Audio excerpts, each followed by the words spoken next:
Hello, today is August 30th, 2012. We're meeting today with Mr. Art KOBER at his home west of Fort Collins, Colorado.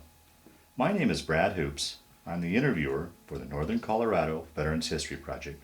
Welcome, Art, and thanks for sitting down today to tell your story. Oh, it's my pleasure, believe me.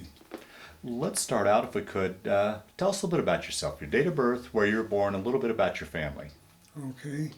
Born February 19th, 1933, in East Troy, Wisconsin, southern part of the state. Actually on Lake Beulah. My dad and mother at the time were running a store, convenience store, fishing tackle and stuff like that for another person. And then from there we moved into the little town of McQuantico, lived in two houses there for a number of years until I was probably 7 or 8 years old. And then we moved up to West Allis in Wisconsin, outside of Milwaukee, a suburb of Milwaukee. And basically that's where I spent the rest of my life until I went into the service. But it was a good childhood. It was a working childhood, of course. It was coming out of the Depression. So as a young boy, I worked with our neighbor, who his son, who was probably 5 years older than I was at the time. I was probably at the time 5 or 6 years old. But we would get up in the back of his milk truck, and he would go around different farms collecting the milk. So him, his son, and myself would stand up in the back of the truck, and when he'd heave the can up, milk can up there, we'd pull him back and slide him for all the strength I had then. Yeah, sure. But that started me on the farm deal. And of course, my uncles were farmers at the time, so I spent a lot of my childhood summers working on either one uncle's farm or the other uncle's farm, which I really enjoyed. And from there it was just a matter of getting into school. And unfortunately at the time, which I guess nobody really knew about it, I had this dyslexic. So I was kind of the school dummy or the school clown or the idiot or whatever you want to talk about, especially with the English classes. I had a very hard time with that. Some of the teachers were rather cruel, but I had a couple of them that were very good teachers, understood there was something wrong. And Mr. Jones, who was a math teacher, did a lot for me, a history teacher. My English teacher, she kind of turned me off at the point, but anyway, I made it as far as 10th grade and then decided to drop out at that point. And went to vocational school until I was 17, and then I decided to join the service at that point, knowing that there wasn't much as I could do in the way of getting kind of a decent job at the time outside of labor or something like that. So anyway, that was about the early part of my life. It must have been a very frustrating time for you, knowing you were intelligent but just couldn't express it properly. Well, yeah, it was really bad. I mean, even of course that never goes away. I have the same problem now with reading everything. But we're aware of it. But yeah. And but it was just a matter of people not knowing what it was at the time. Sure, So I used to blame them for it, but I can't really blame them now that I know better, because it just wasn't, the knowledge wasn't out there. But it took a while to, I guess the reason I really quit school is because I was having a hard time with it. And I had to go ahead and, I decided at the time, of course, the Korean War was starting and getting kind of mixed up at that point. And I had what would have been I considered him my older brother. He was actually a first cousin, lived next door to us. And he got killed right at the end of the Second World War. And I had a couple of cousins that were also killed during the Second World War. And of course, being a young man or a young boy at that time watching the war movies, I was all glory up and ready to go and fight, you know. So anyway, I figured, well, if I join the service, maybe I can get something out of that. I'll be treated a little bit better as an equal anyway. And which did happen. It was a good part of my life all the way through. Okay. Let me ask you, you talked about that cousin you considered an older brother. Did you have any brothers or sisters? I had two brothers, okay, both younger than me. Okay. My youngest brother has passed away a few years back, but my second oldest brother, Earl, he lives out in Washington State. He was in Vietnam, I was in Korea. My dad was in the First World War. Isn't that something? So we had, and a couple of my uncles were in the First World War, and like I said, we had a number of people that were in the Second World War. And another, well, Jerome, who I consider my big brother, his brother was in the Second World War and came back home okay. So, but in fact, I went to work for him in the later years to make a little extra money. Having 5 kids, I needed to scrape a little money together here and there. So. Yeah. But Well, did that? You said you were all gun ho to go off to war, but or to the military, but at the same time, losing a cousin and seeing the effects of war, that didn't play into your mind at all, or you no, thought? not really. I guess Jerome, whose picture is up there, but at the time he was the only one that I really knew personally. The other ones, I had shirt-tail relationships and stuff. We all lived within 5-6 miles of one another at that point. But the other ones were older, so I really didn't have a lot to do with them. And Jerome, from the time I was probably 12 years old or something, 12, 13 years old, maybe even a little younger than that, he was like a big brother to me. We did an awful lot of things together. So I can remember the night that we got the news that he had possibly gone missing. And I guess I prayed harder that night that he would be okay, and then of course we found out the next day he'd been killed. Oh boy! But no, I think a lot of it was the propaganda that was in the movies in those days. They kind of glorified the war. We always won. There wasn't much bloodshed shown, and I think I kind of carried that idea into me when I went into service. That especially because I was almost hoping the Second World War would continue a couple more years so I could get into that. Yeah. So anyway, when I went into service and then the Korean War broke out, and I at the time asked to be sent to Korea, but we were just so short-handed down at, I was a cadre at that point in Fort Riley, Kansas, and so I didn't have a chance to really get out, and through my mistake, I got volunteered to go to Korea, which was a blessing for me. So, but So you enlisted in the Army, I take it. Right. Then. Now, how did you come to choose that over the other service branches? well, I guess it was maybe because it was the easiest branch. I wanted to really go in the Air Force. I had 2 cousins that were in the Air Force. In fact, one of them that died was a tail gunner on a B-17 over Germany when he got shot down. But I, of course, having the glasses and I just didn't have the education to get into the Air Force, so the Army was my first choice. I was 17 years old, so I had my parents sign for me. Oh wow! And they were reluctant, of course, but at the same time, they knew what was happening with me as far as my education and status and all that type of thing, so they went ahead and signed me up, let me go into the service. And how was that transition going from civilian life into military life for you, and probably as well being away from home probably for the first time? Was there any adjustment there as far as homesickness? And No, not really, because like I said, most summers I worked on 1 or 2 of my uncle's farms. One was up in Crivitz, Wisconsin, which was northern Wisconsin. One was down outside of McClanago, where I spent my childhood. But I usually spent the time in either one of those farms 2-3 months every year. And then every weekends when I got a chance to go down there.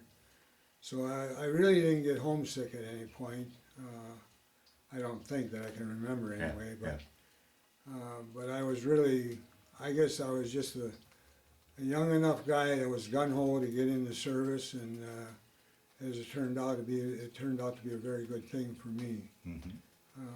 Because I even said with my sons later, I wish we kind of had the way they do it in Israel.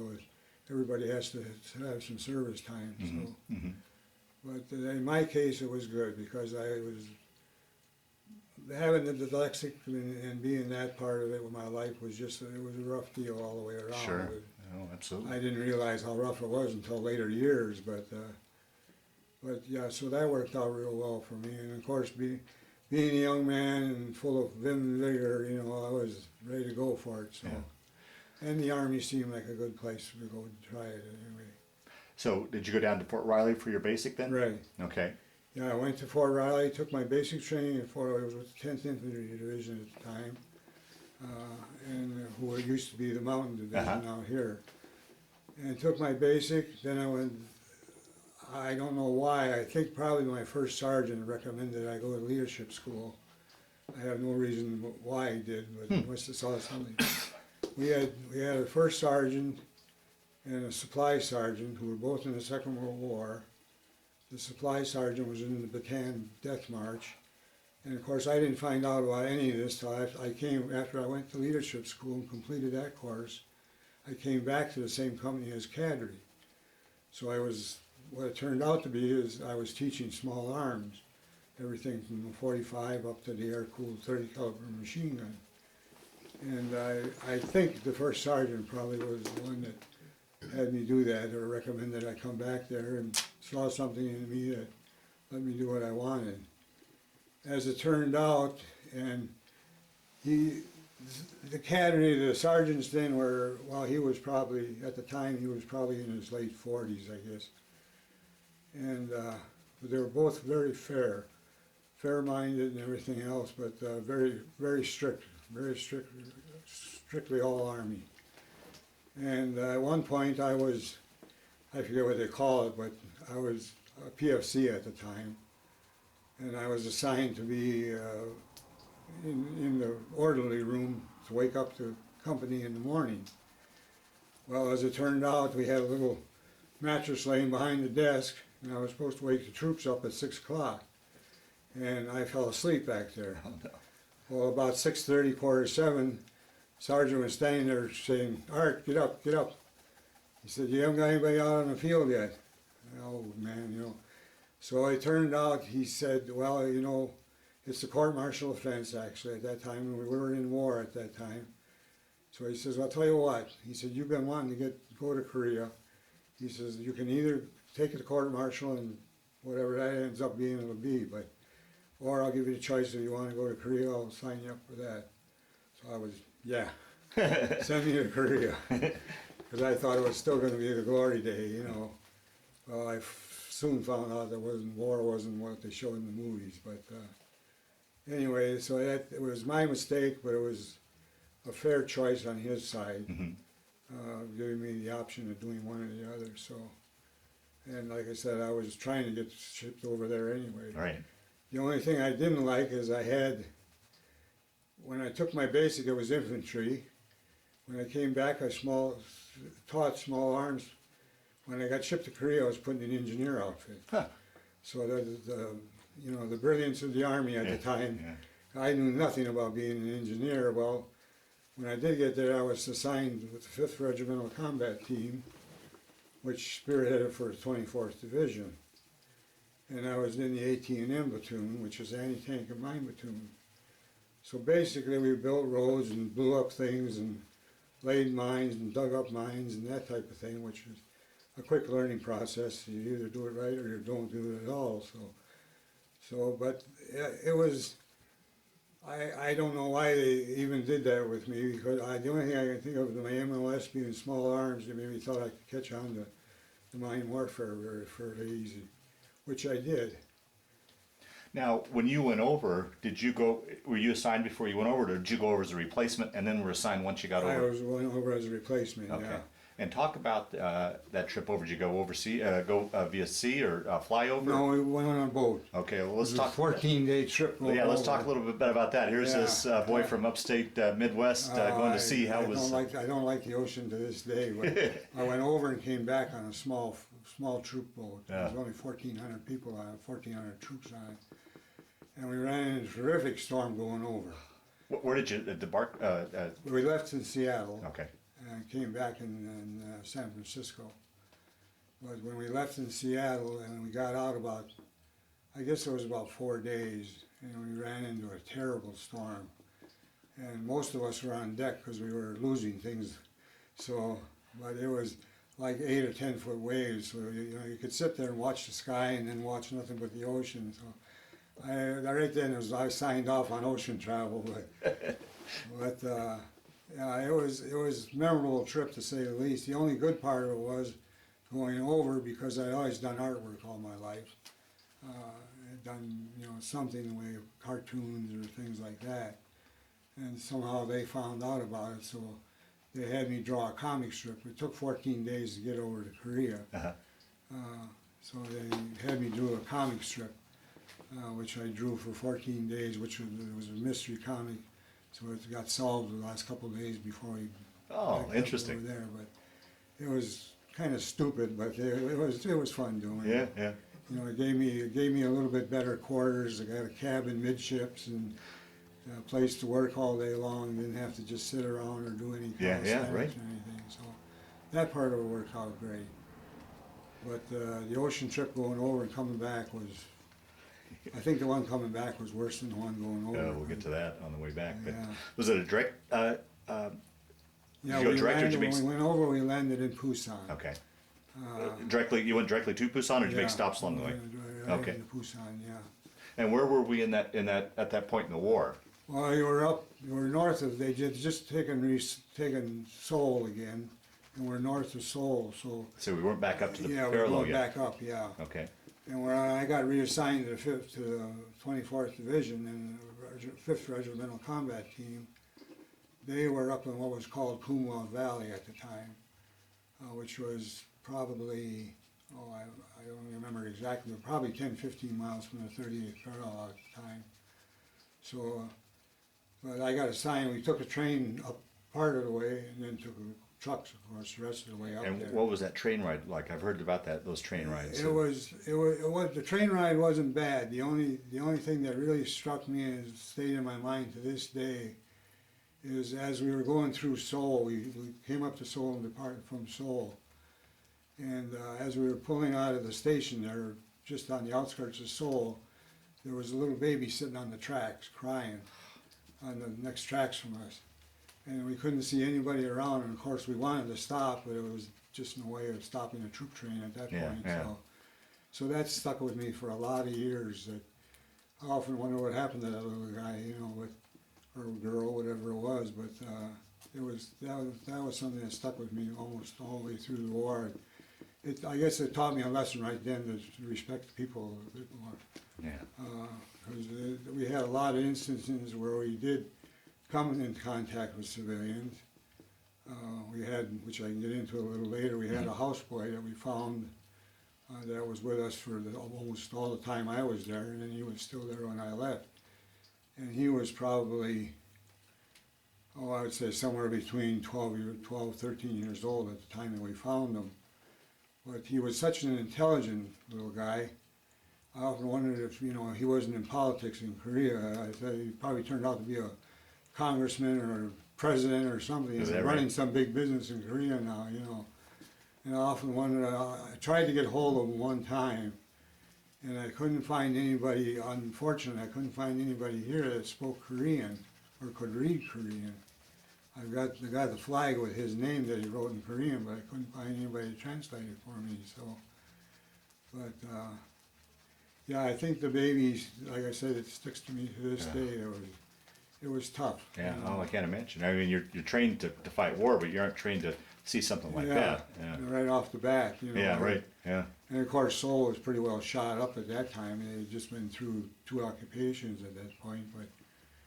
But when I got up with the 24th Division, I was assigned to the 5th RCT, which spearheaded for the 24th Division. So we were always at the front part of it. But the day I got there, Sergeant McCusker said, okay, put your pup tent here, dig a foxhole, put your tent over it. So I did that, got it all set, and it started to rain. Well, I had to crawl out of the foxhole to get up on the side of the tent because the water was coming into the tent.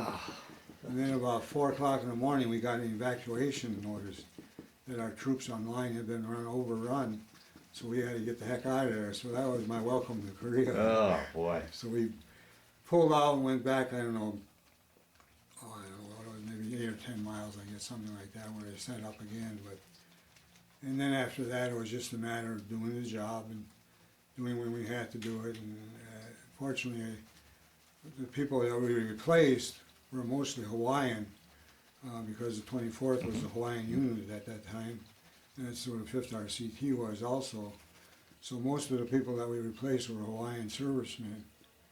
And by the time I left there weren't any of those left there. It was all of us Caucasian guys then from the 48. But it was just a matter of doing a job and And talk. You say doing your job. Talk about your job. Most of it was kind of mundane. It was a large part of what we did was build roads. We either went up, and I've got some pictures of when we went up in the mountains. We build roads so the tanks could get up there, chop trees and build roads like that. We dig up mines. We blow up bunkers. When the guys pulled out, either our troops would pull out, we'd blow up the enemy bunkers then so they couldn't be used again or whatever. We planted mines. Didn't do that a lot, but we did it enough to get in trouble a couple of times, which was not a good deal. But well, I mean, war is dangerous, but it sounds like you had a fairly dangerous job. I mean, well, yeah, I was for somebody I was an infantryman. Yeah, right. Yeah, going down and most of the I give you a couple of incidents. One we had where 3 of us sergeants were in a jeep, and I don't even remember where we went. We went to some small town for some reason, or village, I should say. And on the way back, we saw this. In fact, there's a picture in the 24th Division book of it. We saw this house out there basically by itself. And so we thought, well, we'll go over there and check this out, see what's going on. So we pulled over there. Well, we found 2 American soldiers that had been executed. They had their hands tied behind them with barbed wire and been shot in the back of the head when they had to pull out to evacuate. And about maybe 100 yards away, there was a guard who was in a pup tent. Well, all of a sudden he popped up and he said, "Hey, you guys, that area hasn't been cleaning the mines yet." And of course, we're here, we've been laying mines, digging up mines, and here's 3 sergeants hopscotching across the ground, getting back to the jeep rather than getting down with our bayonets and digging our way out of there, which we could have landed on. I don't know if they ever found mines or booby traps or anything, but it was a matter of getting out of it. But it was just, young, inexperienced, stupid move to make. After we got in the jeep, we thought, well, we can't tell anybody about this because we're sergeants to start with, and we would be real idiots if we said we jumped on it and ran out of the place, But and the other experience that we had that came to mind that was fairly dangerous, I guess, we had gotten orders one morning to go in front of our own lines to lay mines, anti-personnel mine. Well, the valley between our troops and the North Korean was all fogged in, which was good for us because we could get in there early, and we got in about 4 o'clock in the morning, I think it was 4 or 5 o'clock, and started laying mines in there, putting anti-personnel mines to protect our troops. Well, somehow orders got goofed up somewhere along the line, and the tanks came around the end. Our tanks came around the end. Well, of course, in the minute the North Koreans heard the tanks, they started to open up with mortar fire and stuff, and then small arms fire later on. But so I had to get my guys out of there real quick, and I stopped and chewed the sergeant out that was in the tank. I asked him what the heck he was doing there in so many words, and he didn't. He said, "Well, this is the orders we got. This is the place they told us to go." So, but that was probably about as close as we came to really having a real fight on our hands outside of. That was one thing Pat was just telling me about. I used to call in airstrikes once in a while, which was a joy for me, because I loved to fly. And one time I got to go up on what they call at the time a grasshopper. It was like a Piper Cub, but had big windows on the side. But anyway, I was up where we had some quad 50 set up on a half track set up on a road. And I was up in there calling in these airstrikes. And they were Corsairs from the Navy. And either, I don't know, I'm not sure this guy was Australian, the pilot, or English, or what he was, but they started to make their run. A couple of them came in. You could always tell the married guys from the single guys, because the married guys would go real low and get rid of their rockets and napalm.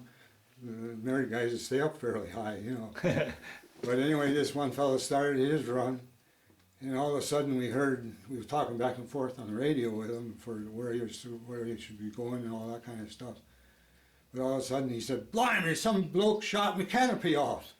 So we saw him pull up all of a sudden because the canopy had been shot off the Corsair at that point, which were the bubble canopies then. Yeah. So that was kind of a neat deal. But and then it was probably, I guess maybe 3 weeks after that, a month after that, I don't remember anymore. But we were back in reserve. We were about 5 miles behind the enemy lines, or where we were stationed. In the Kuma Valley, we had a road that ran all the way around our encampment where we were. We had where we were 18 platoon, and then we had an artillery unit next to us that would keep us awake mostly at night, firing our artillery shells. But anyway, we get what we call bed check Charlie, and we were down at the end of this valley where our squad tent was, where I had my platoon. Well, there was 2 platoons in the squad tent, but they would start at the other end. Well, we had actually 8 quad half tracks with quad 50s on them, set up all along that valley on each side, 4 on each side. But they couldn't fire on the first pass. They had to wait for them to make a second pass before it was their instructions. They had to wait for them to make a second pass to be sure they were the enemy. And they were just old biplanes. So these guys had come in and strafe. Unfortunately, we were far enough down at the end of the valley that by that time they had to pull up so we get the bullet holes through the top of our squad tent, up there by that time, which was kind of lucky at that point. But nobody ever got hurt by them, and they knew what was going on, so they'd make one pass and get the heck out of there, But we did have a guy in the Corsair came in one day, must have been about 3 o'clock in the afternoon. He went on an airstrike someplace, but he got shot up pretty bad, the plane did.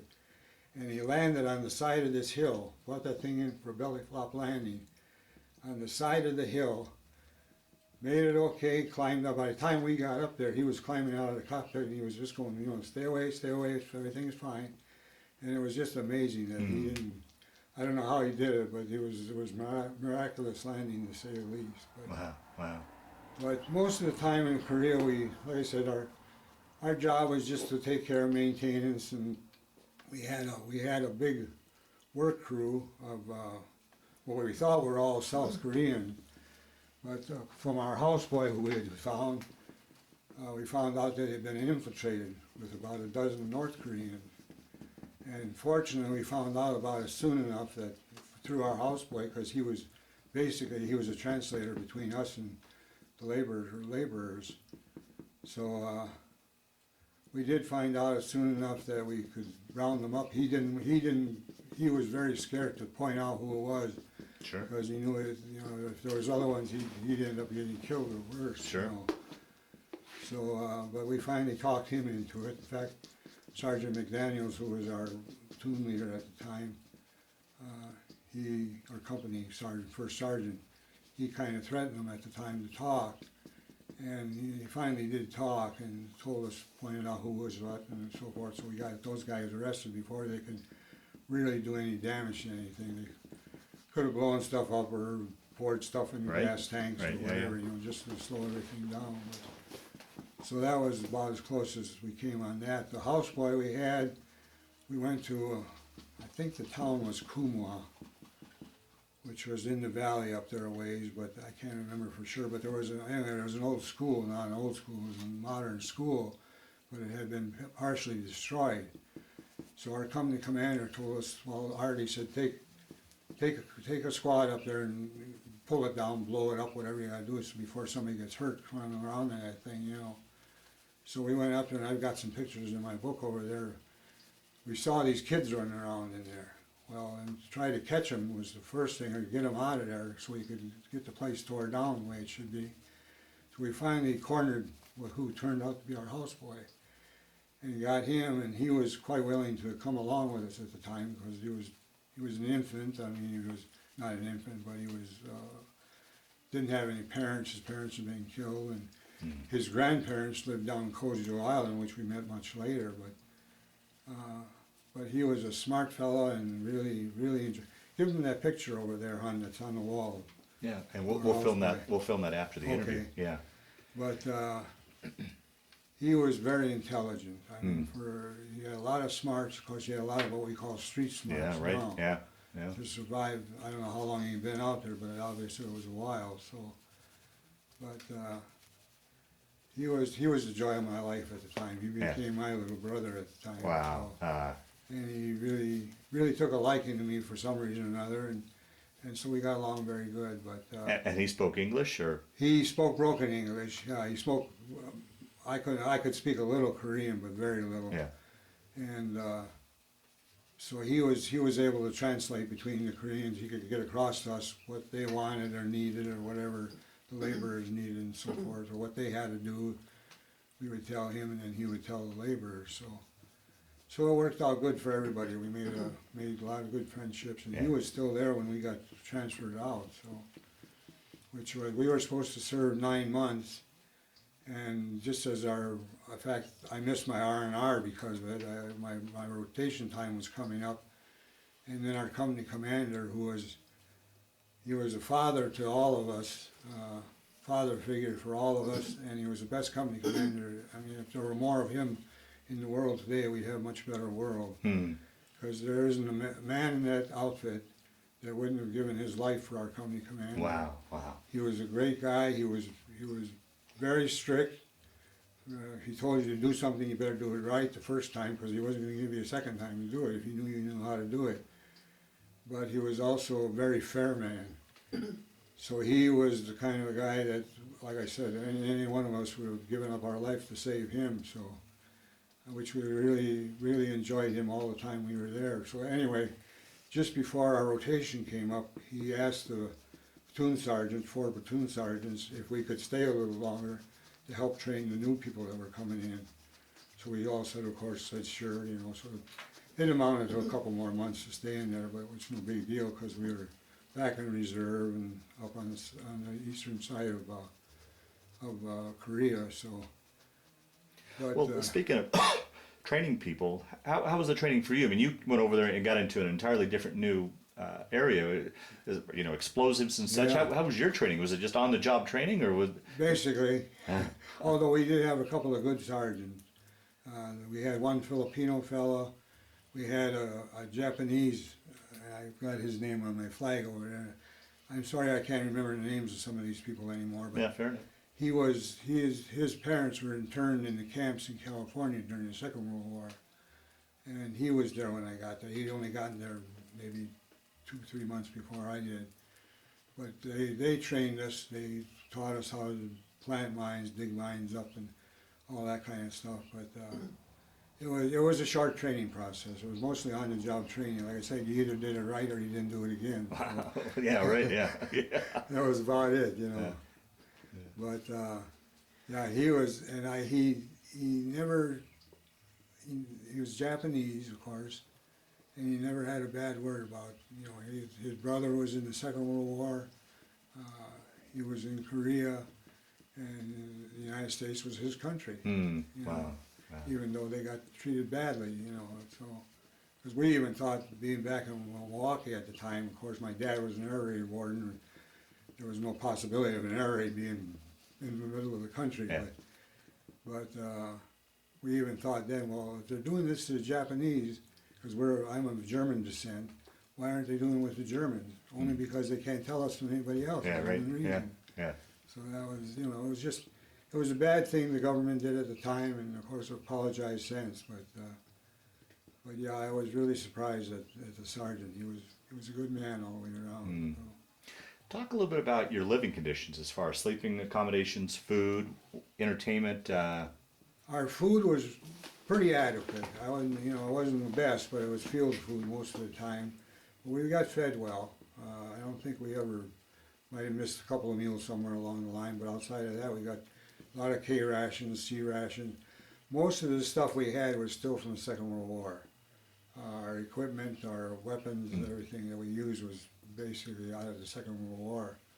Again, that's a story there. When we moved up on line one time, we had to fill in between 2 other companies, so we put our company in between these guys, and we were in the bunkers with the trenches in front and everything. So we took, being anti-personnel people, we took and put grenades out in front of us with tripwires and all that kind of stuff to warn us if anybody came up. Well, I'm back. I was a sergeant at the time. I was a platoon sergeant, And I'm back in the bunker sleeping about 2 o'clock in the morning. All of a sudden I hear this machine gun fire. I thought, oh boy, here they come, you know. So I got out of there and ran out, and somebody had just thought he saw something and fired on him. Well, a couple of days later, nothing happened during that time, but a couple of days later we had to pull out, so of course we had to detonate those grenades. I think it was 16 grenades put up in front of us. Not a one of them went off when we pulled the tripwires. They were all duds. So they were all from the Second World War, so we were sitting there. They could have walked up to us in our sleep and done what they wanted to do, and nobody would have known the difference except for the guards, you know. But we had a lot of cases, M1s that would jam up or were rusted out, or at one point even, and I don't know if this was a division order or a regimental order or whatever. I know it wasn't a company order because our old man would have never done that. But anybody that ran patrols could only ask for seven artillery shells to cover them. So if they ran into trouble, when they called in for artillery support, you got 7 rounds. If you didn't get out of there by then, you were on your own. So, now what that was, as far as, I don't know where that order came from. So, but like I said, most of the stuff we had was Second World War: C rations, K rations. And at the time, I didn't drink. I didn't even drink beer or smoke. And of course, we got our cigarettes and beer. So I always traded those for the candy bars or the good C rations or whatever the case may be. But most of the time it was just doing our job. Yeah. And you talked about when you first got there, sleeping in that pup tent. What were living conditions like through your time there? Did that ever get any better? Or? Oh yeah, after we got established, where we could set up a permanent reserve, then we had squad tents with either 1 platoon or 2 platoons in them. So you had either 40 people or 20-some people in there.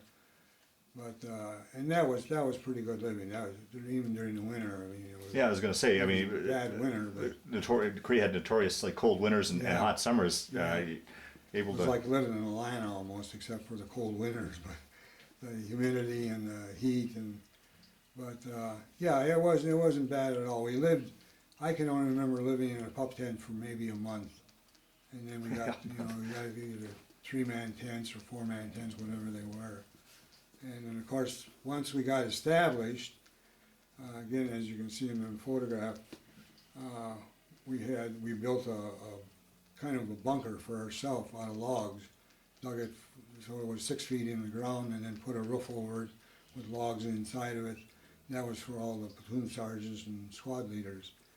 So that worked out real well for us there. The only problem we had there is we had one night the artillery opened up. Was about, well, at that point they were the big ones, 155s I think they were, but they were about maybe 4 or 5 miles south of us. And as the shells would go over, every once in a while you get an airburst. Well, we were sitting there one evening, all the squad leaders and platoon sergeants and stuff, in this place kind of crowded together. Well, we had a couple of helmets sitting on the stove, wood-burning stove, with chicken in it, cooking. And I had an airburst directly above us, and the shrapnel came down through the roof and right into the helmet. So you get this big plunk, what the heck is that? I thought at first maybe it was a salamander or a spider or a rat or something, Well, when we went down in there, we got a chunk of shrapnel out of there, so. And you'd get a lot of airbursts, because they'd set them up, and just about anything a bird would set them off or whatever, so. Yeah. Well, how do you think that time you were in Korea? I mean, as I sit here and listen to your story, and this is from a person that's never been in battle or been in a war situation. I mean, I've been out in the cold, either working or camping or whatever. But I always knew that I could come back to a warm bed and a warm meal. I mean, you're out in the elements. I don't imagine hygiene was the best. Food was probably okay. You probably weren't getting enough sleep, maybe sleep but not enough sleep. Yeah. I mean, I think any one of those could knock a man down, but on top of that, you had the stress of war and the stress of dealing with explosives and mines. How do you think you functioned during that time? I don't know. I think more than anything, it was looking after the other guy. As a sergeant at the time, squad leader, and then a platoon leader. Well, then the stress of being responsible for guys on top of that. Definitely. But part of the job. I mean, it came along, you know, and our company commander at the time said it was a really, anytime he called us in for a promotion, he would say, okay, I got so many openings for sergeants now. Now, do you want to become one? You want to stay a corporal? You want to become a staff sergeant? Whatever the case may be, and he'd leave it up to us. Hmm. And of course, we knew with that came more pay to start with, but there came more responsibility. And it was just a matter of looking after the other guy, and everybody looked after one another. I mean, Yeah. I learned so much in the service that I wished everybody could be in the service. For that reason alone, you depend on somebody else thoroughly, Yeah. and they depend on you thoroughly. If Do you want to the get wrong- into any of the friends you lost? Well, yeah, we lost a few people along the way. We had, in fact, which I told Pat about here just lately even, is I've got some time frames in my mind that are blank. I can't remember what happened, you know, maybe a month, 2 months at the most. But these time frames, I always figured, well, we were doing our job. It was mundane job. Whatever we were doing was, you know, no excitement. It was just everyday work. And I always figured it at that. But now, we're what, about the last 6 months, son? Mm. It's a few of these things have come back. And What do you think's prompting that? I have no idea. A movie, we were watching Private Ryan once. That brought on one. What was the other one? I can't even remember what that one was, about the South Pacific, Yeah, I don't. which was a very realistic movie. And the guy had somebody die in his arms, and that brought back. I had a South Korean soldier, which I didn't know about until I saw this movie. I knew people that got killed once in a while, but I had this fellow who we were teaching him how to lay mines, and it was my job to look after him. Well, with the anti-personnel mines, when you laid the tripwires and everything, then who was ever putting the mine in would pull the safety pin.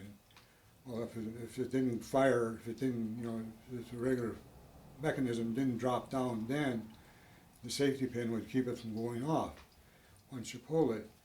But after that, then the squad leaders or the platoon sergeants would have to go in and pull the other pin, and then it would be armed. So it was our job to walk in there and pull those second geez. pin. Oh, boy. But anyway, this young fellow, young rock soldier, and I was probably, it's hard for me to tell their ages, but Yeah, yeah. probably in his 20s somewhere, I guess, training him, and he was in my platoon, and he went in, and evidently he pulled both pins. And of course it went off and it blew his stomach open.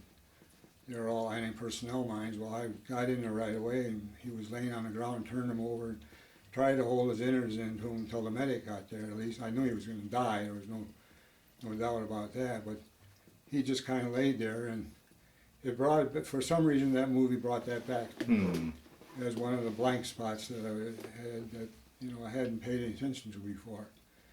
And there's probably others that are buried in there somewhere that you just put them aside and go on with life. Well, maybe this is the time to talk about it. Usually I ask this towards the end, but I mean, in today's world, we know about PTSD and such.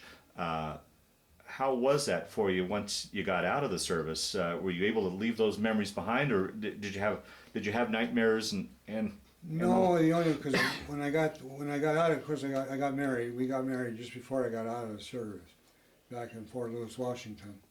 That's another story. Out of 1,200 guys that came back to Camp McCoy in Wisconsin and Illinois, I was the only one that got shipped back to the West Coast. And that must have been the reason, sitting over there. Okay, yeah, we'll definitely get into this story Yeah. here down the road. Yeah. But anyway, no, I never talked to her about anybody. I mean, I told her a few things that I had to tell her because I still have a touch of malaria. Really? I had it Yeah. pretty bad when I first came back. And I'd all of a sudden wake up in the middle of the night with the sweats and the cold, and she'd wonder what the heck is going on, And there was a few other things that happened that, would bring back something. But basically, I just buried it and went on my way. I had, we had kids right away. We had 5 kids, so I had too much time to spend looking for jobs and working and mess around with any past service. So. Yeah. And I guess that's one reason. My brother Earl, who's in Vietnam, him and I have never joined the VFWs or anything like that, because we said we just didn't want to sit there with somebody and talk about war stories. Yeah, you yeah. know. Yeah. I mean, I appreciated everything that some of those guys went through, but at the same time, that was just not our piece of cake. And we had, both of us, Earl and myself, had a number of kids. He had, what, four, I guess. So it was a hard enough time finding work at that time when I came home, because nobody knew what was going on. I mean, very few people even knew I was gone at the time, you know. We were worried for the last couple of years, you know. Yeah, So. yeah. Or we got the story of, well, yeah, my nephew or my cousin was in a Second World War, a real war. You guys are just in a police action. Oh, you know. jeez. Oh, boy. So, I think in retrospect, he was very stoic about some of the things that happened in Korea, and that's one of the reasons he didn't want to be talking about them with other veterans, because it might bring back too much. Yeah, yeah, yeah. it could have, yeah. Yeah. But that's one reason I look forward to this trip now, is to meet a few of the guys that were over there at the same time. Yeah. Well, did you and Earl ever talk? I mean, because I mean, it's one thing to talk to me that as much as I try to grasp it, I could truly never understand what you were involved in. But you know, you both can understand each other as more of a therapy thing. Did you guys ever talk about? We've talked a little bit about it, but not very much. Yeah, yeah. I mean, I know a few things that happened to him in Vietnam. He was in an engineer outfit also, but he drove bulldozers and things like that. And he got in a pretty good firefight once, and had some friends that were, of course, killed along the line. But neither one of us would really talk much about it. You know, once in a while we'd say, "Well, yeah, I knew this guy that, you know, so and so, so and so." Yeah. But outside of that, there's not really much to talk about. Yeah. I mean, you can talk to another person that's been there, and they understand. For somebody that hasn't been there, it's hard to make them realize. Right. Because I mean, it's like saying how beautiful a mountain is, and show somebody a picture of it. Well, it doesn't do it any justice, or you can't explain a mountain. Yeah. At least I can't. Yeah. So it's one of those things that's just uncomprehendable. So anybody I meet that I can see that they're a vet or been in combat or whatever, then I can say hello to them and say thank you or whatever the case may be, because I know what they've been through. Sure. Sure. And it doesn't make any difference what war it is. Yeah. So it's a war is a war. Yeah. So I've always, like I guess you were saying, it doesn't. You want the stories. It doesn't make any difference if you landed on the beaches or if you've spent 3 years doing KP. So and that's what I've told a couple of fellows that I've talked to. Yeah. I hope they'll get in touch with you. But Yeah. they said, well, we don't have much of a story. I said, well, that's what he wants. He wants the story. Yeah. You know, it doesn't have to be anything drastic or anything like that. So, but I have respect for anybody that put their time in, regardless of what their job was. Absolutely. Yeah. I mean, in most cases, they didn't have a choice of what their job was Right. in the first place. Right. You know. Yeah. So. Well, let's back up back into Korea then. You had mentioned that you'd missed an R&R, so this whole Yeah. time you never got pulled back for some R&R, never went to Japan or anything like that? Never went to Japan. Everybody else went to Japan. And I told mine, well, like I said, my rotation time was coming up. So I said, no, I'm going to pass up my R&R. And I just, you know. To get out earlier? Take this chance. Well, I wouldn't get out earlier, just I would go home earlier. Yeah. And if I was on R&R, then if my rotation came up, they would Okay. skip till the next month or Oh, whatever. okay, gotcha. But as it turned out, we spent another couple months there anyway, with our company commander's request. So, but yeah, the guys that came back from Japan, they had some really good stories to tell. So they had a good time over there. But so I kind of missed that because I've never been to Japan. So that was one of the Oriental places I wanted to go. We've been to Hong Kong and places like that. But yeah, I missed that. But at the same time, there was just no way of saying no to the old man. You know. Yeah, yeah, sure. We got to stay. So. Oh, that's wonderful, the respect there. Yeah, he was a good man all the way around.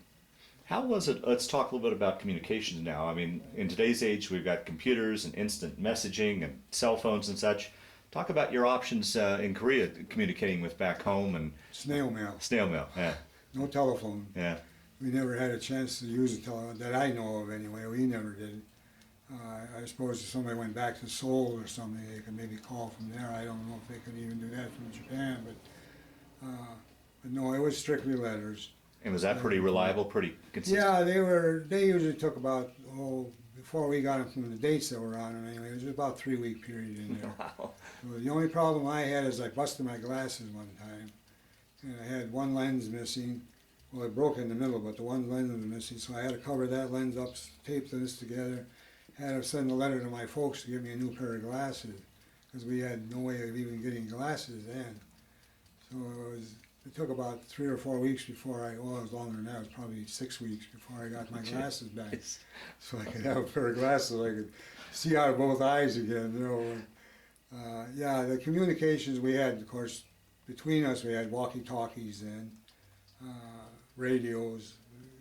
With the radios, could you get, I mean, outside news of the world and baseball scores and such? I mean, how did you get your... Yeah, we had some information by radio that way. Armed Forces Service had a radio station. Of course, we had Stars and Stripes, so we get those every month or something, whatever it was. But mainly the Armed Force Radio kept us pretty well informed of what was going on. In fact, we found out some things through them that we didn't even know was happening ahead of us, you know, at the time, because they knew about it. Wow. We didn't, like when MacArthur got relieved from Truman, which really ticked all of us off, because we wanted to go. If we had stayed with MacArthur, we wouldn't have the problem we're having with North Korea right now, because that whole peninsula would have been a democracy. Yeah, yeah. And but politics is politics, I guess. So, but yeah, as far as between units or squads, or we had our walkie-talkies or back radios and stuff like that, we could communicate up to, I think the range on the radios themselves were 15 miles or something like that. So, if you weren't on the other side of the mountain. So. Well, being the Korean War was a multinational affair, did you have any interaction with any other nationalities? So? Oh yeah, well, we had South Korean troops, Right. of course. We had a few of those with us. We had a unit next to us that were Turkish, and they were the meanest, ruggedest looking guys that I've seen in my life. I would run from them immediately if I was the enemy, just looking at them, because they were tough boys, Right. and we got along well with them when we didn't have that much communication between the two of us. We would run into them every once in a while. They'd have a patrol out or squads out or whatever, but they were really tough boys. We had what was the other ones? We had a couple of English, I guess they were lieutenants, had worked with us as far as learning mine warfare and things like that. Outside of that, it was basically, we were pretty much outside of the Hawaiian units yet that were there, still there. But the Australians and the Turkish guys, well, we did have some Aussies too for a little while. But the Turkish guys were mean. Yeah. They loved that bayonet. Man, they were tough boys, and they were all big guys. I mean, here I'm a 168-pound weakling at the time. You know, these guys, it seemed like they were all at least 6'5" and 250 or something. They were just gorillas, the brutes. And they just sat there all day. If you'd see them, they'd be shining up that bayonet or a knife or whatever. You know, thought, man, I don't want to run into these guys in the dark alley anywhere in this world, you know. But, yeah, that was about all, I guess, that we had as far as international units of any kind. The Air Force or the Navy guys, like I said, we ran in, heard different pilots that were obviously there to train or whatever they were doing with the units. We had quite a few Corsairs come in from the aircraft carriers, P-51s. We had, of course, helicopters, a small bubble helicopters at the Which were time. relatively new. Oh yeah, brand new. Yeah. They just evacuated wounded, was all they did. But yeah, and then just before we left, we had our first shooting star jet, F-80s. Well, I guess they were P-80s at the time, but and then just before we left, I think it was about maybe 2 weeks before we left, some of the F-84s came in, the advanced one. So that was a whole new war game then. Wow, wow. But outside of that, before that was all prop. Yeah, yeah. Everything was props. And Wow. they were, I give a lot of credit to those boys. They did a hell of a job. I mean, they put it where it belonged and got out of there, and most of them got out safely. So it was really a good one. Well, let's start on your trip back So your rotation's up, and take your story from there. The ship ride back, and Well, we went back to Pusan again.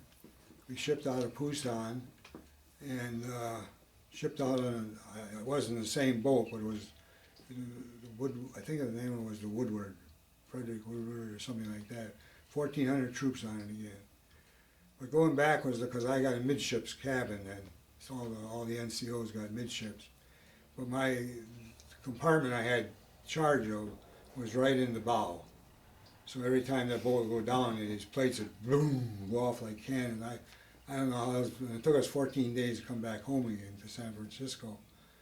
But I don't know how those guys survived that night down there, especially a couple of the storms we ran into. But there were a lot of times I'd walk out of my cabin to go down to get chow or something, and the floors would be so slippery with vomit and stuff. I'd turn around, walk back, forget the meal. You know, don't need to eat that bad. You know, those poor guys that were down there, I'd go down there to check them out, you know, see if anybody had to go to see the medics or whatever the case may be.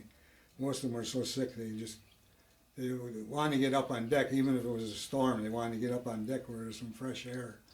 Especially being in that lower hole and right in the bow was a tough deal. But we came back into San Francisco underneath the Golden Gate. And how was that feeling? I always hear all sorts of thoughts and feelings as you cross under or leave, I guess. That was, well, when we left, we didn't have anybody there to say goodbye to us.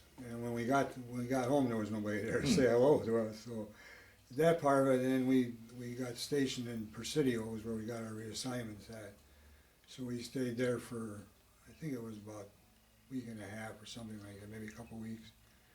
But yeah, when we saw the Golden Gate and passed under that thing, that was neat. In fact, we even had a guy fly under it when we were coming in. That was about our welcome. Wow. With a P-51 Mustang. And I don't know what airbase he came out of, but he came on and we were coming into the Golden Gate. We were probably, I don't know, maybe a mile away or something like that. And we saw this plane go down. We thought at first he was going down into the bay, you know, but he pulled out and right underneath the bridge and up on the other side and over the ship and wiggled his wings as he went over because he knew what we were and everything apart. So that was kind of neat to see that. Yeah. And San Francisco was a great place. That's, again, a story there, I guess, but I had a colored sergeant that served with for almost all the time I was over there. And when we got back home, we decided to go down on the lakefront or ocean front to a bar down there. We heard everybody going in there and having a good time and so forth and so on.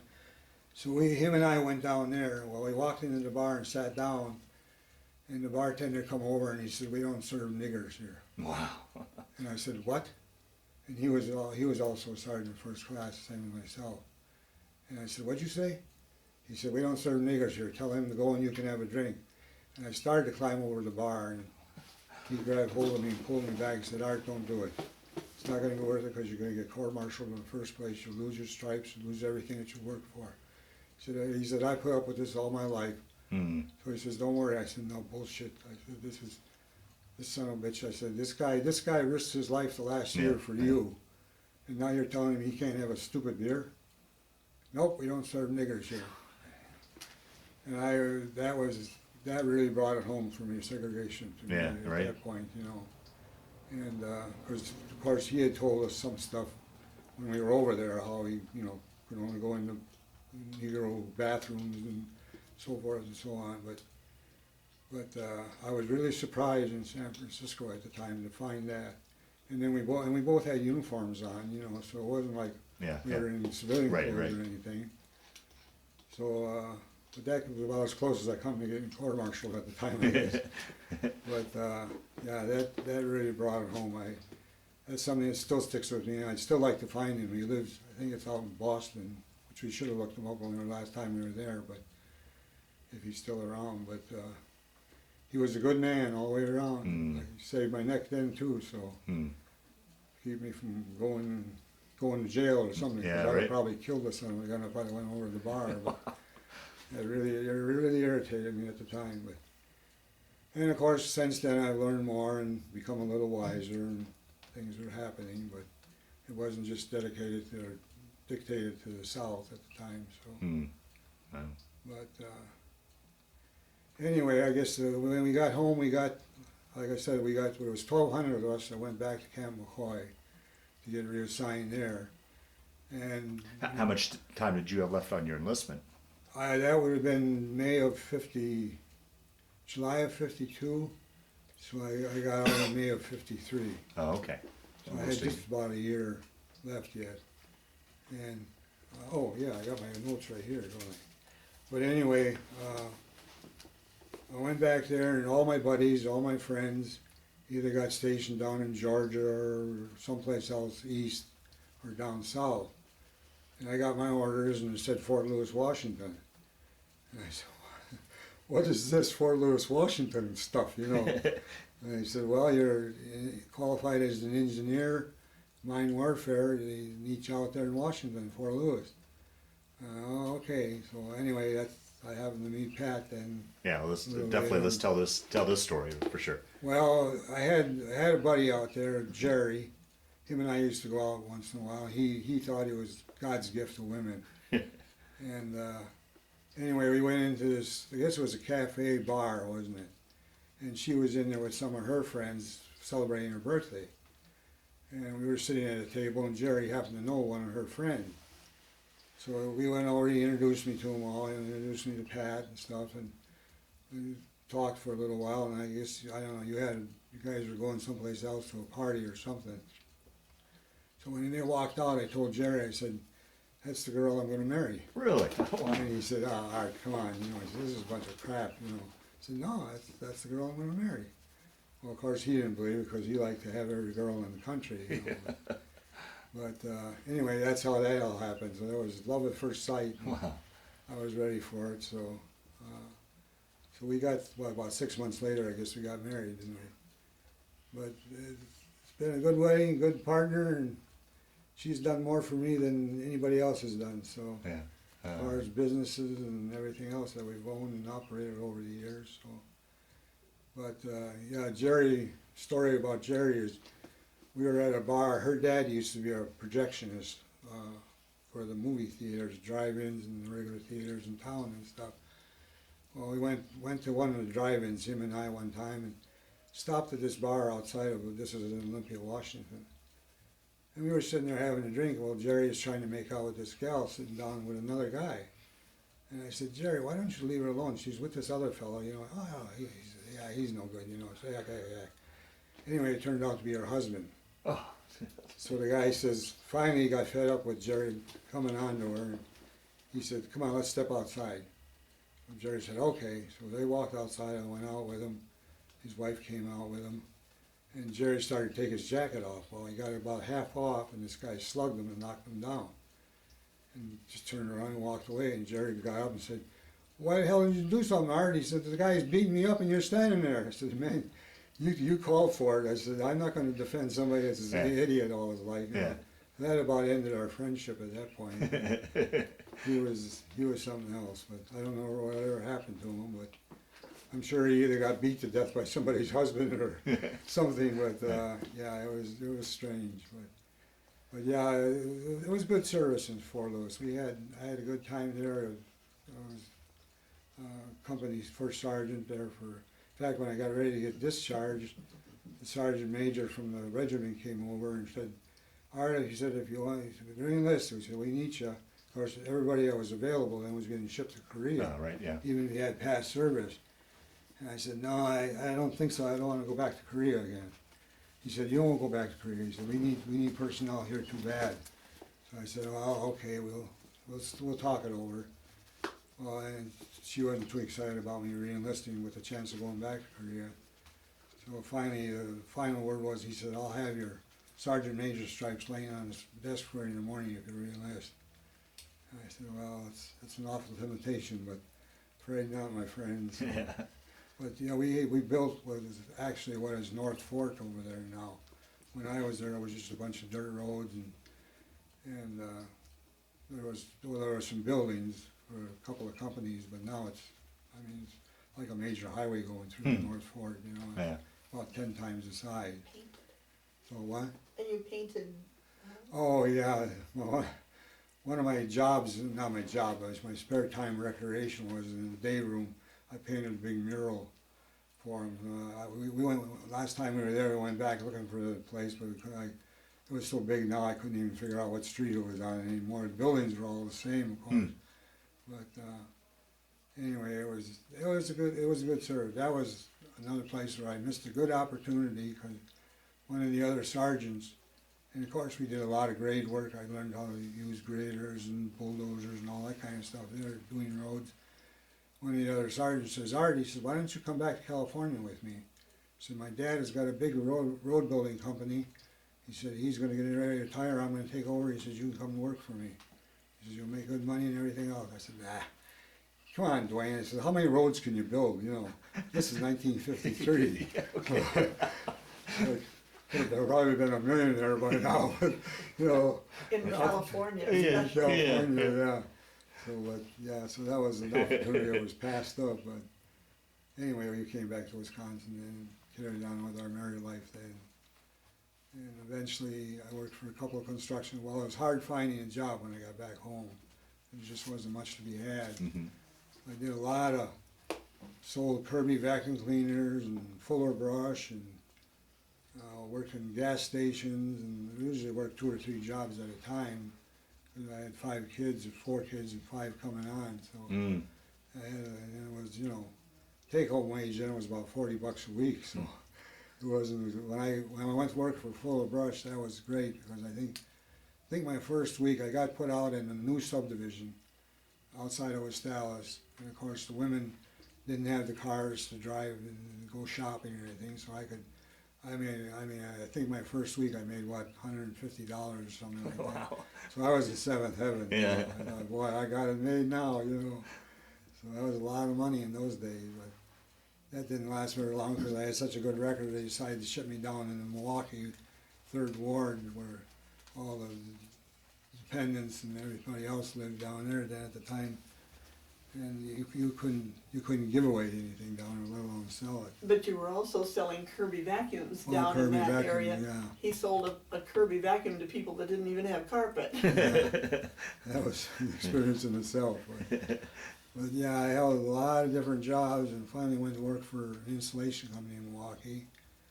Well, a couple of years at that, and then they had to kind of downsize at the time. The economy kind of went in the dumper a little bit. So he said, well, the fellow that owned it, Bob, who owned it, said, well, his brother had opened up a place in Madison, Wisconsin, same company. He said, if you guys want to go down there, you go down and work for him. So, well, I don't have any choice, man. I got to have an income. You know? Yeah. So my cousin, Howard Bowman, was also working for him at the same time. So we both went down there, and that's about 90 miles from where we lived. But so Herb and I lived in a little old rickety, I guess you'd call it a house trailer, but it was kind of shabby at the time. But we just spent our nights on. And Herb was a professional guitarist, had been, he traveled most of the country in his earlier years. So he found a job playing nights at one of the bars in Madison. So he'd go in and he didn't drink, so anybody buy him a beer, he'd send it over to my table. So I got to drink all night for nothing. But we were there for, what was it, about 3-4 months, I guess, before you guys moved you down? At least that. Before we moved the family down, maybe 6 months. And I worked for him, for George, for, that'd be what, about 8 years, I guess, Altogether. altogether. So finally, about halfway through that internment, I became his foreman. His brother-in-law was his foreman before that. And they moved down to Rockford to open up his own business. So I took over as foreman for 4 or 5 years and decided then I wanted to go in business for myself. So Pat and I formed our own little installation business, and I usually started out working at nights. I'd hook up my lights and truck lights and other lights so I could insulate the houses, do that, and then finally... We had to move out of a brand new home at that Yeah, point we pulled out in order to get enough money to get into business Yeah, we with had 5 kids. brand new raised ranch, 1,400 square foot upstairs raised ranch. Really a nice, I had it custom built working for the installation company. I knew all the builders, Sure, of course. yeah. But there was a nice wooded lot and everything else, so we sold that out, moved to this little town outside of Peoria, Wisconsin, which was about 20 miles away, Into the little town of Basco. in the town of Basco, which 16 had houses and a bar. 15 houses and a bar. We moved into the old post office building house, which was 18 feet wide and 65 feet long. So we lived there while I got the business going, and there was an old store next door. It was our warehouse. We could store insulation in the basement, and the bar was across the street. But that was an experience. She worked with me on. Well, I got a picture up there. Us working on my blowing truck with the blowing machine to blow attics. And kids all helped unload semis or whatever the case may be. So they all got to work real early.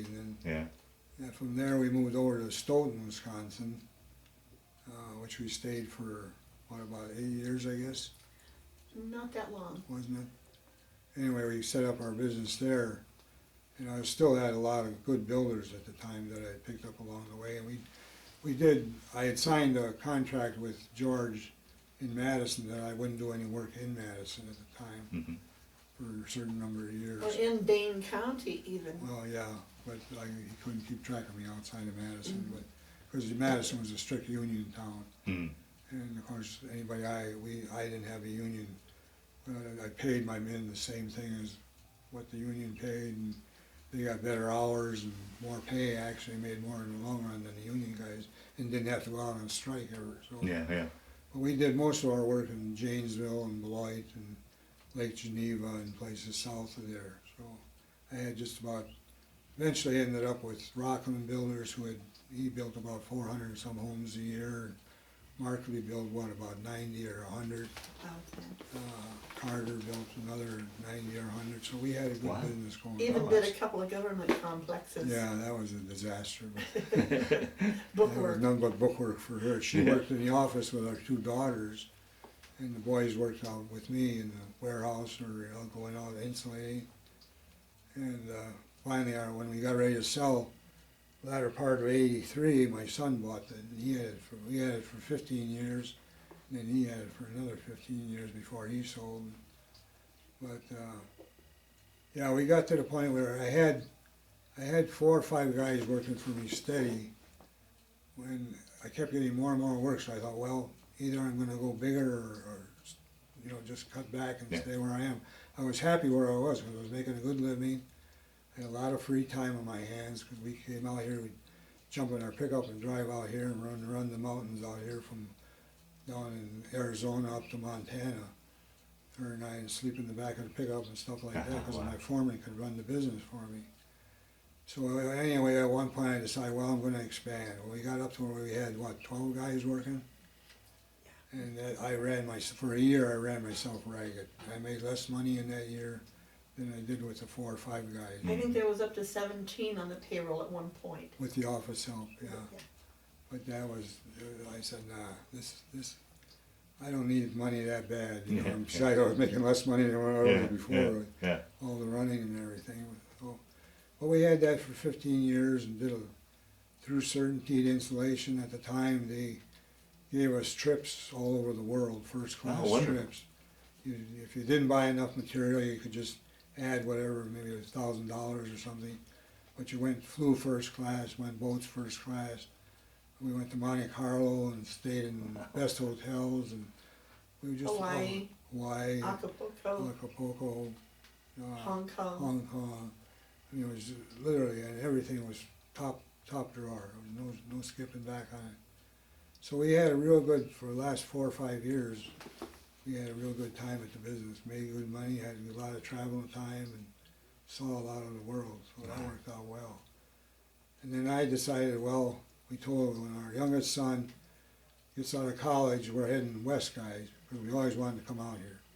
And Pat worked for a retail shop in Madison at the time, a tall woman's clothing store, and she always wanted to have her own.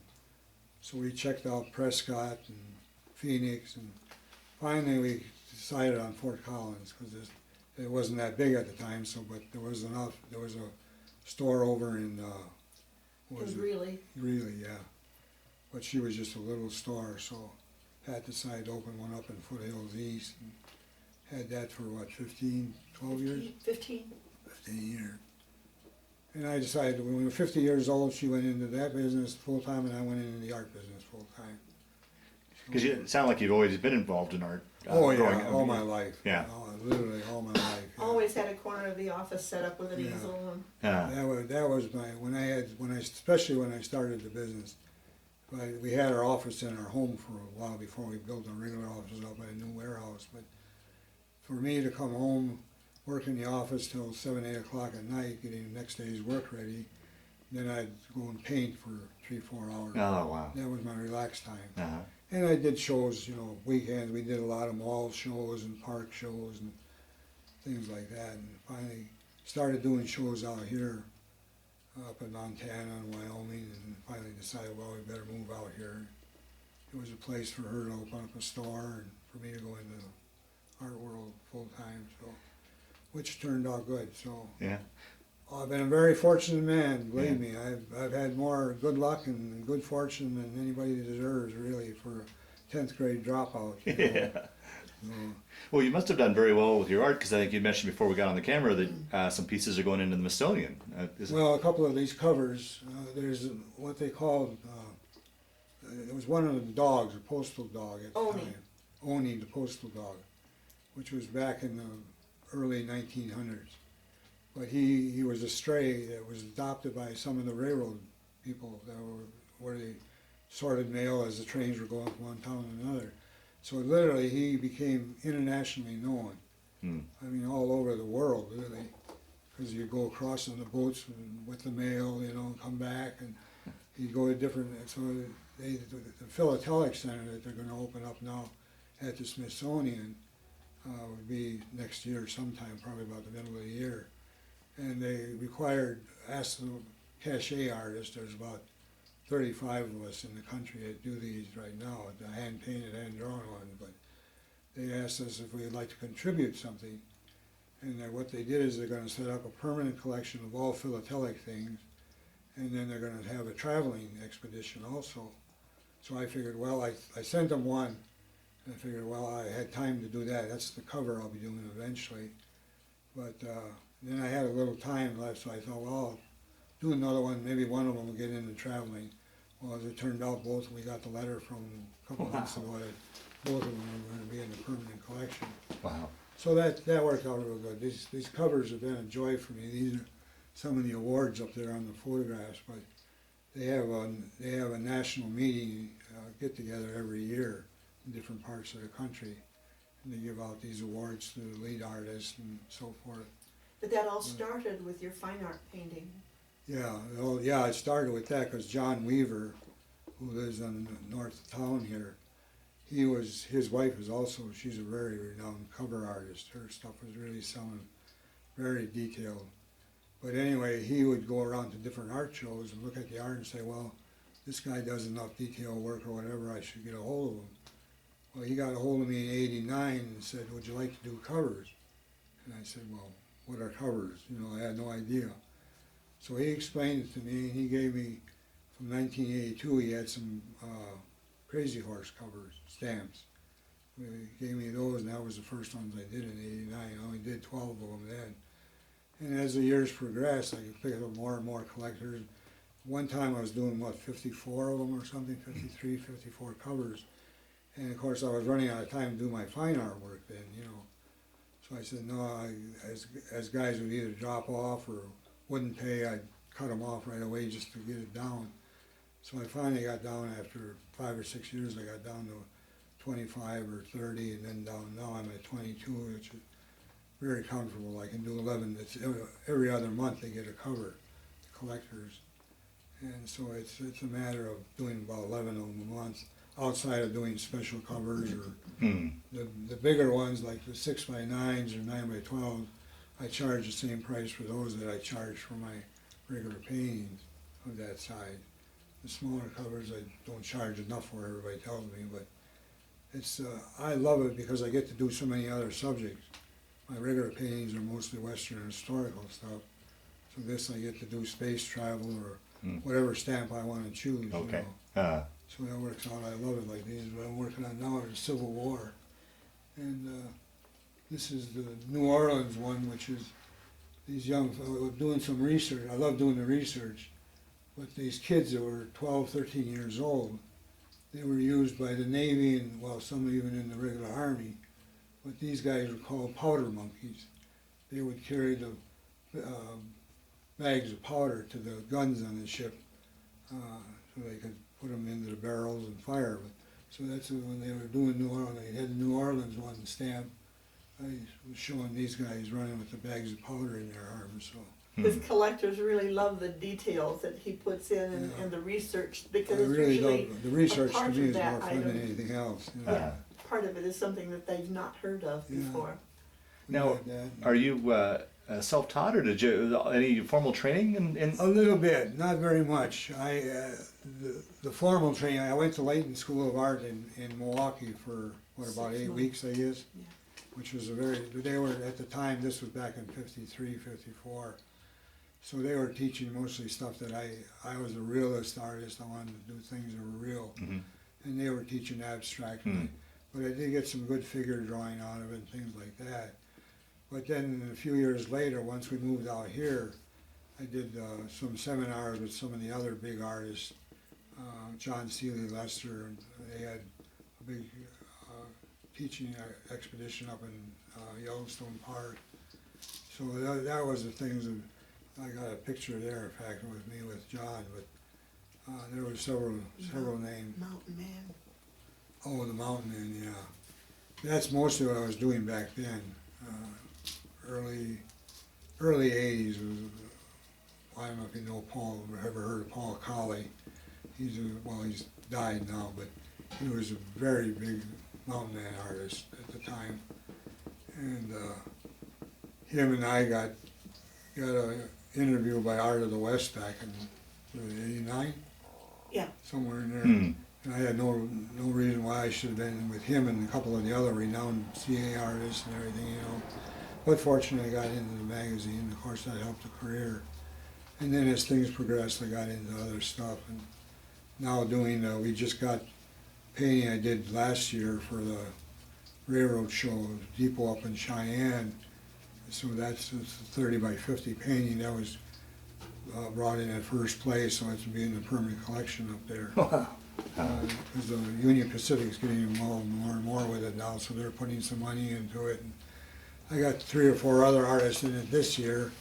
I didn't win anything, but one of the artists that I did, well, 2 of them actually, out of the 4 that I got in, 2 won first place, and the other guy, the people that bought his painting during the rodeo time gave it back to the depot. And so that's kind of neat. That'll Yeah. be there for Yeah. ever, I guess. Right. Sure. Wonderful. So that's worked out well, and there's been a lot of rewards. And the best rewards have been, her and I have been able to go all over the country doing shows and seeing the people, and you know, that's been the best part of everything. Made Yeah. a lot of friends along the way. Yeah. Yeah. And our kids, of course, have, Charlie Russell. oh yeah, the Charlie Russell show, I've done that up in Great Falls. I did the Western Heritage show up there, this thing here for about, 20 years, I guess, 25 years. But I was in the Charlie Russell show and in their auction. In fact, I just got a special invitation from them to do the museum show again this coming year. So, Wow. so it's been good. Most of the work I do now, because of the Parkinson's, I've had to cut out most of the shows.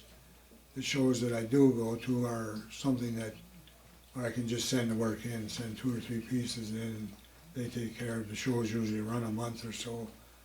Some of the bigger Western shows, so I don't necessarily have to be there. And of course, then we did the show we'll be doing the Schmidt show up here this year. We got a piece of the silent auction for the fire department up there, which 60% of that will go to the fire department.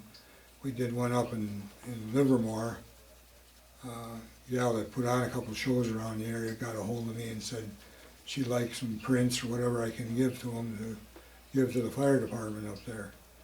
So I gave her 3 or 4 prints, and I got some of the artists, other artists to donate stuff. Well, they had an auction, a silent auction, from 2 o'clock in the afternoon till 7 o'clock that night, and they raised $39,000. Wow. So that was very satisfying. Oh, absolutely. It's things like that. We Yeah. do the cancer show up in Cheyenne. But most of the work I do now is commission work. This is Lewis and Clark one, but I've done probably, I don't know, 8 or a dozen Lewis and Clark ones just for that one collector, plus other stuff. You've been a member of Lewis and Clark Trail Heritage Foundation for a number of years. Okay. So it's been a very rewarding career. Yeah, sounds like it. I've still wow. got enough collectors to keep me busy with. Yeah. Fortunately, most of the paintings I do, they're not in a hurry to get them. They just say, when you get done, you get done. You Yeah, know? yeah. Oh, nice. In fact, I got one in the box there that I did, 40 years ago? About?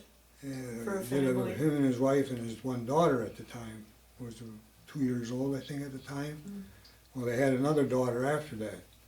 So they said, everybody comes to the house and see this painting, says, well, where's so-and-so? How come your other daughter isn't in there? So finally he got a hold of me this year and says, Art, can you put our other daughter in there? He sent me a photograph when she was a baby, so I gotta add her to the painting. So. Wow. But it's been kind of a neat deal all the way around. And like I said, to be able to see the country has been Yeah. Oh, great, absolutely. You know. We can write it off with Uncle and Yeah. be legal about it and everything else, so it makes good side trips. But A lot of the people that have been collectors we've never even met. A new request for a subscription to his covers just came to us in Puerto Rico, from Puerto Rico, yeah. so Oh, your reputation's well, getting right. they go. Most of those collectors go to these international shows, Gotcha, and national yeah. shows, and of course we didn't go this year because it was out in California, and we couldn't get the time away, and with my Parkinson's, it would have been a little hard. But we've done just about every show every year for the last 10 or 12 years. So, and then every year you can send a piece in for the Earl Planty Award, which is the top award. That's what most of those up there are.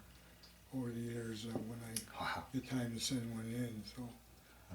But it's, like I said, for a 10th grade dropout, Yeah. I got no complaints at all. It's been a wonderful life for her especially, you know. Yeah. We have to thank the Lord that He's been really blessed us all the way along. We've got 5 great kids. Yeah. Well, talk a little bit. Let's talk a little bit about kids, grandchildren. Okay. Well, we've got 5 children. We've got 3 girls and 2 boys. 2 of my girls are hunters and fisherwomen.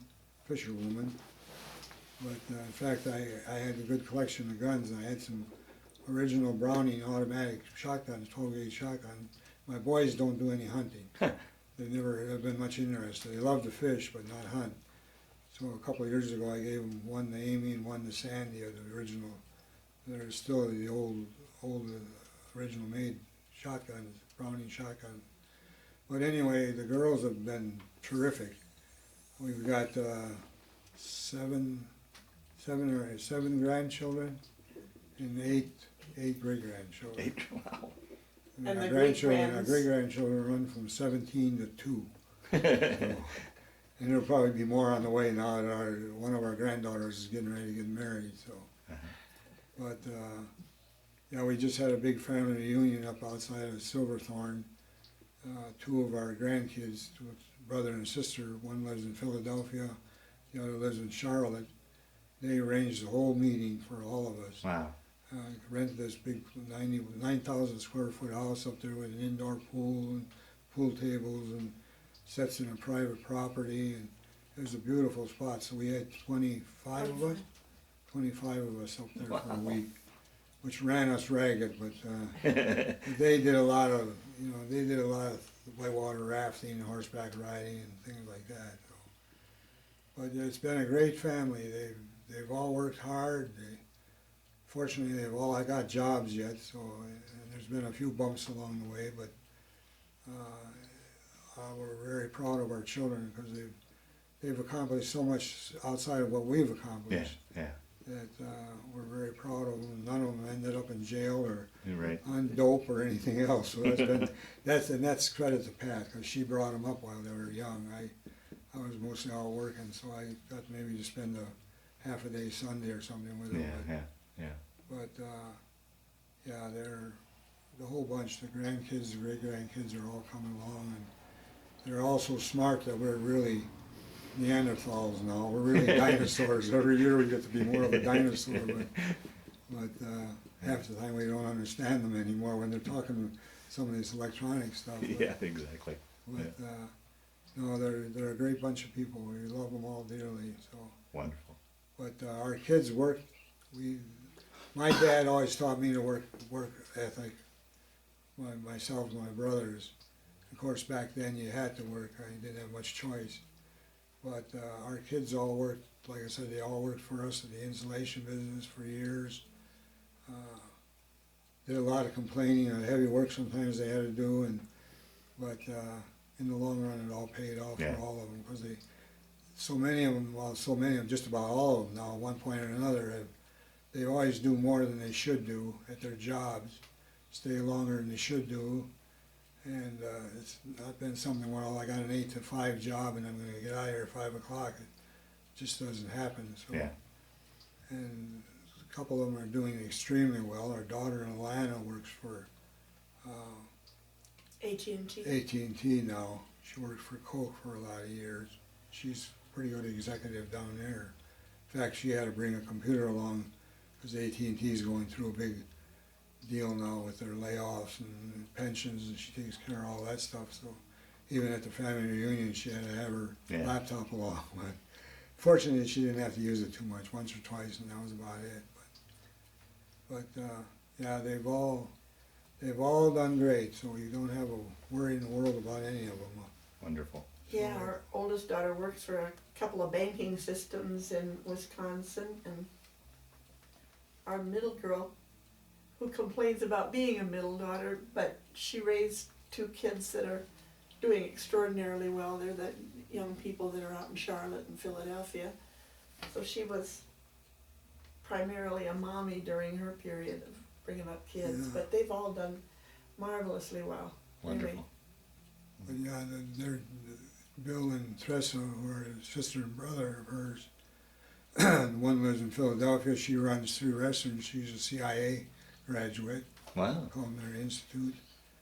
So she runs 3 restaurants in Philadelphia. And Bill, and down in Charlotte, he just got his license to be a lawyer, so he's going into computer law. And he's a great artist. My daughter Sandy, her mother, is a good artist, but I haven't been able to talk her into doing anything full time. So the skills kind of genetically moved down the... Going down, yeah. Yeah, oh, wonderful. And Bill, he's a terrific artist, and he did a lot of, well, he had 4 or 5 guys working for him doing computer art. Wasn't computer art, but it was working through the computer, doing portraits and that type of thing. So they're all doing well, and we're all very happy with it, especially in this economy. They all got jobs and making a living. So, you know, we got no complaints at all. Well, good. We'll start to wind down this interview. Okay. Is there anything I didn't ask you that you wanted to talk about, or any stories that have kind of floated to the top that you wanted to talk about? So ideally, we've rounded out your story as best we can. And Pat, please feel free to jump in if there's anything you, as you listen to this conversation, that he's left out, or do you think we've pretty much covered it all? I think so, except I've got a couple of comments to make. Yeah, please do. One of them, being as fortunate as I've been, is to marry the girl that I married. Oh, wow. And she has been an inspiration to me all along. She's a couple of times when I was ready to quit and go someplace, do something else, she said, "No, you're gonna hang in here and do it." So, and like I said, she raised our children, and that was mostly her. She was a stay-at-home mom most of the time until they got a little older. But Would it cost us too much for babysitters for me to do anything else? But yeah, she's business-wise, she's been back of me all the time, more than in back of me. She's been alongside of me all the time. And we try to do it with the businesses that we've had. We've had the insulation business we started with, and her store, and then I went into the art business full-time. So, and being married to an artist all these years was not an easy chore on top of everything else. So, but no, she's been the crown in my crown of good things that have happened. So, as much as she doesn't want to admit it most of the time, but if it wouldn't have been for her, I wouldn't be where I am. Let's just put it that way. But I take that very seriously and say it very seriously. Because well, I suppose in my time I was lucky I was born when I was, because a 10th grade dropout wasn't quite that bad then, but that would have been back in the 50s, and Yeah. so it wasn't quite as bad. But I've just been blessed and been so fortunate over the years to have a lot of good friends, and a lot of good artist friends, and seen a lot of the world. So it's, and having her alongside of me has been the best of all of it. Oh, wonderful, wonderful. We got 59 years under our belt and coming up on 60 pretty quick. And you even had a stroke and a heart attack Yeah, and a blood clot on the lungs went through the during whole bit. those Been there, done that, so I don't have to do it over the again. last and over the last 15 years actually, because the stroke came early on. That's when he was going to put his foot through a painting. Yeah, I was Concerned about that. lost some perspective in my eyes at the time, but that fortunately came back where I could handle it. So, but yeah, there's been a few bumps along the way, and this Parkinson's has probably been the worst of all of them right now. But so everybody says, "Well, when are you going to retire?" And I keep saying, "Well, what am I going to retire to?" Yeah. Sit in front of a TV all day. As long as my hands work and my eyes are okay. Good friend of mine, Sam Thievis, which he may call you, by the way. He's a great artist, so he lives here in town also. But he said, "Well, if your hand gets too shaky," he says, "you know, you can get away from all this detailed stuff. Start doing landscapes or abstracts." Well, I probably do a good abstract if the hand shakes too much. So. But yeah, it's been great. I Yeah. can't put it any other way. It's just been, And a the good couple Lord of has blessed us all the way around. Wow. couple of our grandkids want to buy this house even because they've all been out here so many times and we've enjoyed so much time together here. Yeah, hopefully they'll, well, I'm sure they will take it because they've already asked us at the family reunion when we're moving out. So, well, not for a year or two, hopefully, but yeah. I it's- wish we could go on and on about all the things all of our kids and grandkids have been into, but that might get a little extended. Yeah, take too long in the first place. But Yeah. But yeah, it's been a good life. I don't have any complaints at all. And like I said, the Army really did more for me than anything Well, along that's the line. that's my last question. I always like to ask at these in these interviews. How do you think that time, and if you could explain how that time in your army changed your life, affected your life, or played a role in your life? It changed my personality 100%. Because up to that time I was very unsure of myself. And like I said, I think my first sergeant at the time when he sent me to leadership school, I think we had 179, if I remember right, 179 students that were in that class. And I think there was like 82 of us that graduated out of leadership school. Now, why I did, I have no idea. 'Cause I was just doing what I was told, basically. But anyway, the Army changed me. It gave me confidence in myself. It eventually made a man out of me, I guess. Especially in Korea, I became from a boy to a man. very Sure, quickly. absolutely. But no, I have to give all the credit to the service for doing what it taught me to stay in there and keep doing it and don't give up, and you know, the whole bit. But for me, it was true.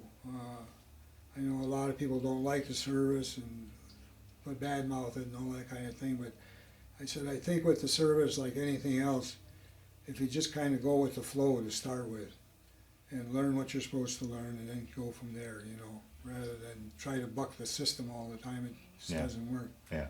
So, but yeah, I think the service was the big turning point in my whole life. And then of course when we got married and started having the kids, that was another big challenge. But they were all enjoyable years. Even my time in Korea, I look back on that, and there are too many good memories not to have to worry about the bad ones. Yeah, yeah. I mean, you know, we just did too many things that were good, and comrades and all that kind of thing. I'll never forget the people I served with, certainly. But it's just a turning point in my life. Yeah. For me, especially, for some reason, the dyslexic part of me didn't bother the people in the service. Even when I had to make out reports or something, I usually had to get a hold, like I do with her even today. I write something down in a letter or something, and she's my English major. She corrects it and does it right, and we get it sent out. And I did the same thing in the service. If I had to make out reports or something, I took it to somebody to get it straightened out. But nobody ever badmouthed me or put me down for it. You know, they knew what I had. And of course, that was a little later, so difference was made. And then I guess with more and more people admitting they have it, like Jay Leno and people like that, that are a little more in the public eye. Sure, right, yeah. So. Yeah. But no, I don't have any complaints, that's for sure. I Right. can't, not one in the world. The only, I even start putting on my covers when I had my stroke and then had my heart attack. I start putting WNL on my covers. Everybody said, well, what is this, Western something? I said, no, it's Lord, what's next? So, and of course, That's on the painting. yeah, it's on all my paintings and everything. So, and he's given me a few things after that, a few mountains to climb, but so far he's been pretty good. I keep waiting for the other shoe to drop, but so far it hasn't. So, as far as I'm concerned, anyway. But so it's been a good life all the way around. Very good. Well, with that, we'll end the interview. I want to thank you for sitting down to tell your story, but just as important, I want to thank you for your service to our country. Well, thank you. I appreciate that.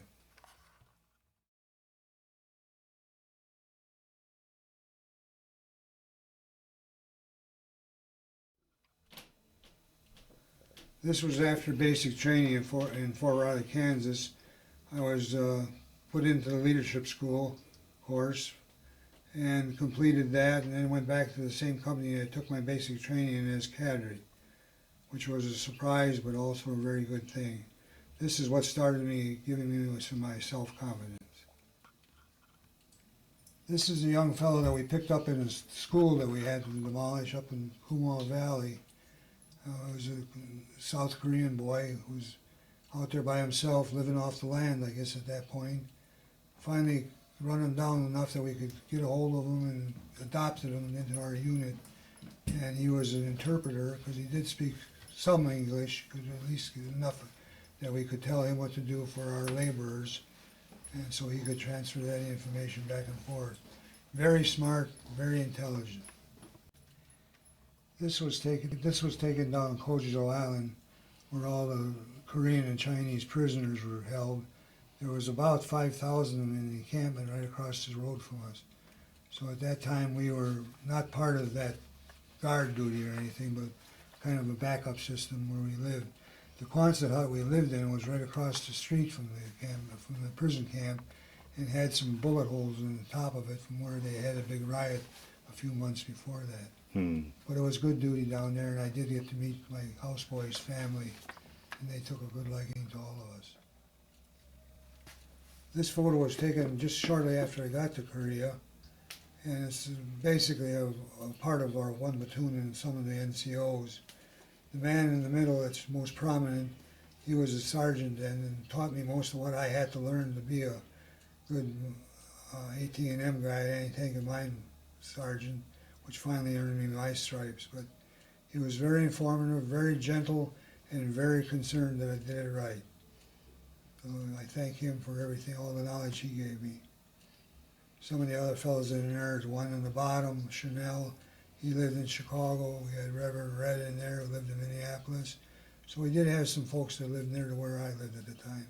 Now, through the years, did you guys ever get together for any sort of reunions or keep in touch with?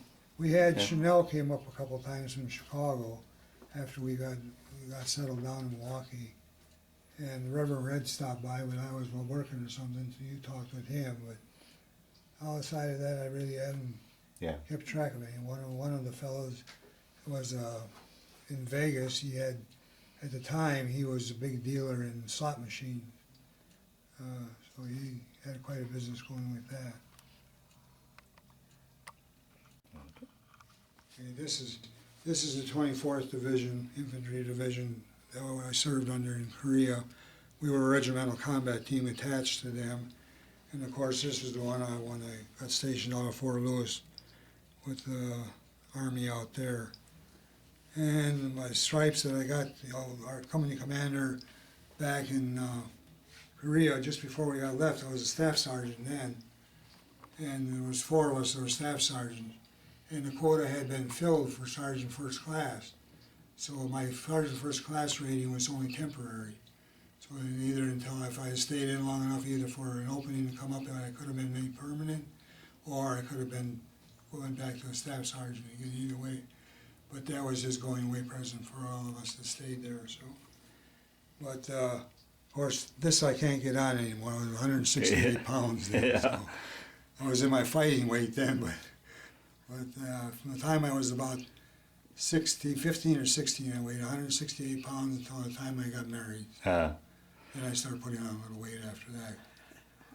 and of course, your combat infantry badge, which is Yeah, this is the one that's the one that I'm most proud of. absolutely. There's a Korean medal above that and some of the other incidental ones, but the combat infantry, at the time, I think you had to serve at least 78 hours or something like that in contact with the enemy in order to receive a combat infantry badge.